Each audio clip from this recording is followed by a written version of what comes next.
One में आप किसी विषैले सर्प को देखोगे तो आप क्या करोगे? आप तुरंत ही मुड़ के उससे दूर भागने जाओगे। और ऐसा क्यों करोगे? स्वयं की रक्षा के लिए। चलो ये बात तो मैं मान गया, किंतु जीवन में ये क्यों नहीं करते?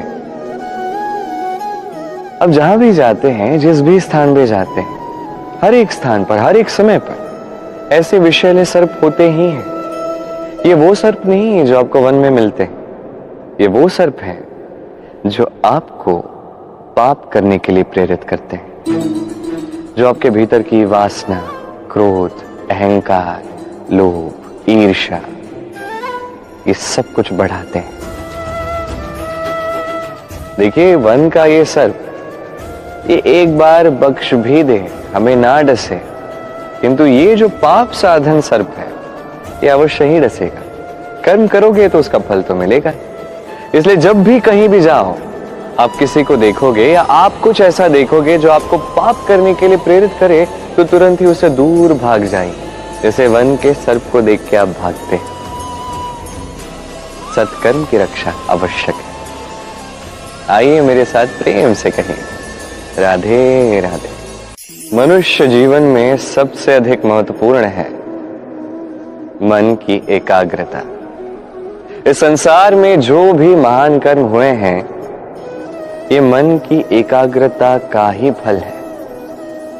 आपने कभी देखा होगा, अनेक छोटी बड़ी नदियां बहती हैं, इनके सामने एक बांध बनाया जाता है इन सब का संचय करने के लिए। बांध बन गया तो आवश्यकता के अनुसार या मन के अनुसार इसका उपयोग किया जा सकता है। अब ऐसा ही हमारे मन के साथ भी है। हमारे मन की एकाग्रता आज के समय में अनेक विकारों में, खेलों में, भोगों में बच चुकी है। इसे एकाग्र करना होगा, एक बांध बनाना होगा, कर्म का बांध। आपको करना केवल इतना है कि जो उचित कर्म है वही कीजिए, जो अनुचित कर्म है वो करने से स्वयं को रोकिए। बस यही कार्य आप करते जाइए, मन में एकाग्रता का बांध बन जाएगा। और एक बार ये बन गया तो अब जब चाहे, जहां चाहे, जितना चाहे एकाग्रता का उपयोग कर सकते हैं। और एक बार आप ये सीख गए तो इस संसार को बदलने वाले कार्य आप कर सकते हैं, इस समाज को सुधारने वाले कार्य आप कर सकते हैं। तो इस मन को साधिए और मेरे साथ प्रेम से कहिए, राधे राधे। हम सभी फल खाते हैं, किंतु हमें वही फल प्रिय होते हैं जो परिपक्व होते हैं, जो नम्र हो जाते हैं और भी अधिक मीठे स्वादिष्ट हो जाते हैं, जिनका रंग खिल उठता है। वैसे ही जीवन में हम अनेक मनुष्यों से मिलते हैं, किंतु वही मनुष्य हमारे मन को भाते हैं जो विनम्र होते हैं, जिनकी वाणी मीठी होती है, जिनके भीतर एक आत्मविश्वास का तेज, एक रंग सा दिखता है। अब ऐसा व्यक्ति हम कैसे बने? ठीक वैसे ही जैसे एक फल धूप, वर्षा, शीत, वायु, इन सभी संकटों का सामना करके परिपक्व होता है, वैसे ही मनुष्य संकटों का सामना करके परिपक्व होता है।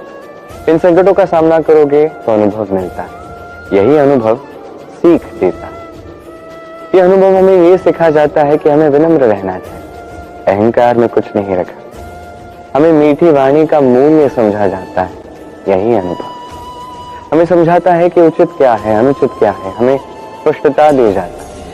और इसी स्पष्टता से आत्मविश्वास जागता है। इसलिए जीवन में कभी भी संकटों से दूर ना भागे, उनका सामना करें, अनुभव प्राप्त करें, उनसे सीख प्राप्त करें, ऐसे ही आप परिपक्व हो। आइए मेरे साथ प्रेम से कहिए, राधे राधे। धन संचित किया जा सकता है और इसीलिए धन सबसे अधिक मूल्यवान संपत्ति नहीं है। वो आप कहेंगे कि मैं क्या कह रहा हूं, धन तो मूल्यवान है, हम सभी अर्जित करने में लगे हुए हैं। वो इसलिए क्योंकि आप नहीं जानते कि संसार की सबसे मूल्यवान संपत्ति क्या है। ये वो संपत्ति है जो कभी संचित नहीं की जा सकती। आपके पास जितना भी धन हो, उससे आप स्वास्थ्य पा सकते हैं, घर पा सकते हैं, आदि इत्यादि, किंतु जितने भी धनी आप क्यों न हो जाए, बीते हुए कल का एक क्षण पुनः नहीं पा सकते। ये एक क्षण, ये समय ये है संसार की सबसे मूल्यवान संपत्ति। एक बार चली गई तो पुनः कभी लौट कर नहीं आएगी। अब ये क्षण बीत क्यों ना जाए, इन स्मृतियों में हम पुनः उन्हें जी सकते हैं, उसका आनंद उठा सकते हैं, और जिसके साथ भी हमने समय व्यतीत किया उसकी स्मृतियों में भी हम सदैव जीवित रह सकते हैं। इसलिए समय सबसे मूल्यवान संपत्ति, इसे ऐसे ही व्यर्थ मत कीजिए। हर क्षण इसका उपयोग कीजिए, आनंद उठाइए और प्रेम के साथ कहिए राधे राधे। कनक कितना सुंदर शब्द है ना। इसके कई सारे रूप हैं, कई सारे अर्थ भी हैं। पहला अर्थ स्वर्ण अर्थात संपत्ति, दूसरा अर्थ धतूरा अर्थात पौधे का एक बीज जो अत्यंत मधुशाली होता है। यदि अधिक मात्रा में इसका उपयोग किया जाए तो ये विष का भी कार्य करता है। ये वही धतूरा है जिसका उपयोग महादेव की पूजा में किया जाता है। अब ये प्रश्न है कि स्वर्ण और धतूरा, इन दोनों में समानता क्या है? समानता ये है कि ये दोनों ही मनुष्य को मद देते हैं। धतूरा मनुष्य को मद तब देता है जब उसका सेवन किया जाए, किंतु स्वर्ण धन संपत्ति, मनुष्य इसे पा भी ले उतना ही पर्याप्त है। वो मनुष्य के सोचने समझने की शक्ति को वश में कर लेता है। मनुष्य धन के मद में चूर हो जाता है, क्योंकि जो जितना चमत्कारी है, जितना अमूल्य है, उसे संभालना भी तो उतना ही कठिन होगा। नहीं, स्मरण रखिएगा, धन, स्वर्ण, संपत्ति ये धतूरे से कहीं अधिक विषक्त हो सकते हैं। तो इन पे संयम का एक कवच बनाए रखिएगा और विवेक की शक्ति के साथ इसका उपयोग कीजिए, तभी कल्याण होगा। आइए मेरे साथ प्रेम से कहिए राधे राधे। मनुष्य के जीवन में 3 गुण अत्यंत आवश्यक है: श्रद्धा, नम्रता, योग्यता। यदि ज्ञान पाना है तो श्रद्धा की आवश्यकता होगी, यदि मान पाना है तो स्वभाव में नम्रता की आवश्यकता होगी, और यदि मनोवांछित स्थान प्राप्त करना है तो योग्यता की आवश्यकता होगी। अर्थ सरल है, श्रद्धा ज्ञान देगी, नम्रता मान देगी और योग्यता उचित स्थान देगी। किंतु यदि इन तीनों गुणों को आप मिला दोगे तो कुछ ऐसा मिलेगा जो इन सबसे उच्च होगा, सम्मान। और यही सम्मान है जो हर एक मनुष्य को अपने जीवन में पाने का प्रयास करना चाहिए, क्योंकि यही सम्मान है जिसके कारण आपके जाने के पश्चात भी संसार आपको प्रेम करेगा और स्मरण करेगा। आइए मेरे साथ प्रेम से कहिए राधे राधे। जीवन में गति महत्वपूर्ण है, मति महत्वपूर्ण है, और सबसे अधिक महत्वपूर्ण है संगति। एक ओस की बूंद, उसमें गति होती है। प्रकृति को उसे पाने की मति होती है, किंतु ये संगति होती है जो निर्धारित करती है कि ये ओस की बूंद सीप के मुख में गिरकर मोती बनेगी या एक विषैले सर्प के मुख में गिरकर विष बनेगी। अब देखिए, कचरा तो एक स्वर्णकार के दुकान पे भी होता है और कचरा किसी व्यापारी के दुकान पे भी होता है, किंतु कचरा जो स्वर्णकार के दुकान में होता है वो व्यापारी के दुकान के कचरे से अधिक मूल्यवान होता है, क्योंकि उसमें सोने के कणों की संगति होती है। इसलिए जीवन में इस संगति का विशेष ध्यान रखेंगे। जैसी संगति वैसे ही आप बनोगे। आइए मेरे साथ प्रेम से कहिए राधे राधे। संसार में सबसे अधिक कोमल वस्तु है रेशम।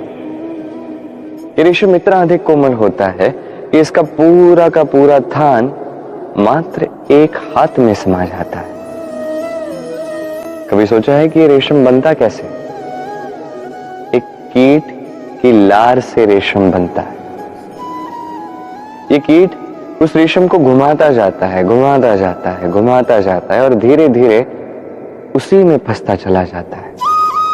अंततः उसकी ये सुंदर अमूल्य रचना, रेशम का धागा, इसका निर्माण पूर्ण हो जाता है, किंतु उसी में ये स्वयं को बंदी पा लेता है। अपने ही मायाजाल के बंदी गृह में स्वयं ही फंस जाता है। अब इस धागे को उपयोग में लाने के लिए इन कीटों को उनके कवच के साथ उबलते हुए जल में डाला जाता है। इस संसार में यदि हमारे स्वप्न इस संसार का दुख हरने के लिए, इस संसार में सुख बांटने के लिए है, तभी हमारी प्रगति होगी। यदि हमारे ये स्वप्न मात्र हमारे लिए हैं, स्वार्थ के लिए हैं, तो ये स्वप्न हमें अंधा कर देंगे, हमें अंधकार की ओर ले जाएंगे और हम भी बन जाएंगे उस कीट की भांति, अपने ही मायाजाल में फंसते चले जाएंगे और अंत में हमें प्राप्त होगा तो केवल एकांत, अंधकारमय मृत्यु। तो स्वप्न अवश्य बुनिए, किंतु इस प्रकार मत बुनिए कि उसके बंदी गृह में आप स्वयं ही फंस जाएं। स्वप्न देखें विस्तार के, परमार्थ के, सबके उद्धार के, ना के अंधकार के। तभी कल्याण होगा और तभी ये हृदय प्रसन्न होकर कहेगा राधे राधे। संसार में सभी ऊपर उठना चाहते हैं, कोई झुकना नहीं चाहता। सबको ऐसा लगता है कि झुकने का अर्थ है उनके स्वाभिमान या उनके अहंकार के विरुद्ध जाना। उन्हें ऐसा लगता है कि यदि हम झुकेंगे तो संसार हमें दुर्बल समझेगा, उनके शौर्य का, उनके व्यक्तित्व का अपमान होगा। किंतु क्या यही सत्य है? क्या हर बार झुकने का अर्थ सम्मान खोना ही होता है? कदापि नहीं। अब स्वयं के जीवन को ही देख लीजिए।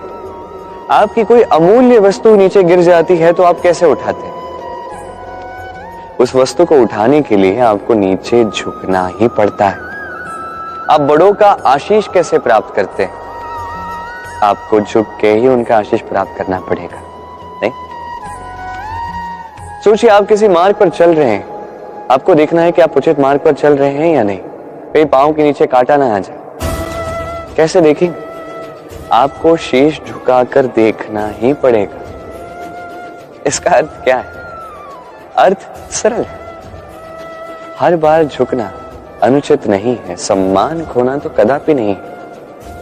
परिस्थिति अनुसार और जहां आवश्यक हो उस समय यदि आप झुकना सीख गए तो आप बहुत कुछ पा सकते हैं। ज्ञान, मान, गुण, विश्वास। तो आवश्यकता और परिस्थिति के अनुसार झुकना सीख जाएंगे, इसमें कुछ भी अनुचित नहीं है। आत्मसम्मान अवश्य होना चाहिए, किंतु ये अहंकार में कभी बदलना नहीं चाहिए। इस बात का विशेष ध्यान रखिएगा और मेरे साथ प्रेम से कहिएगा राधे राधे। ज्ञान और घमंड, इन दोनों में संबंध क्या है? ठीक वैसा ही संबंध है जैसे कंगन और हाथ का है, जैसे नेत्र और दृष्टि का है। अब आप कहेंगे कि ये मैं क्या कह रहा हूं? ज्ञान और घमंड का ऐसा संबंध कैसे हो सकता है? देखिए, जो व्यक्ति ज्ञानी है, जिसके पास ज्ञान है और वो जानता है कि उसके पास ज्ञान है, उसमें अपने आप ही घमंड आने लगता है। अब कुछ ही ज्ञानी ऐसे होते हैं जो अपने घमंड के विषय में ज्ञान प्राप्त कर पाते हैं।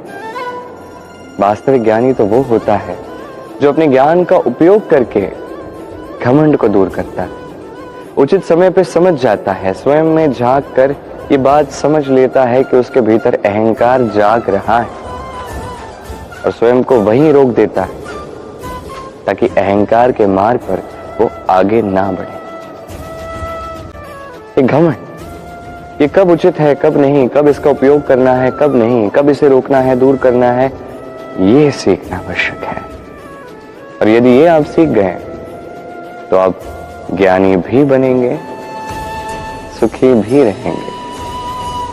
स्मरण रखिएगा, कभी इस ज्ञान पर घमंड नहीं करना है, अपितु सदैव अपने घमंड के विषय में ज्ञान रखना है।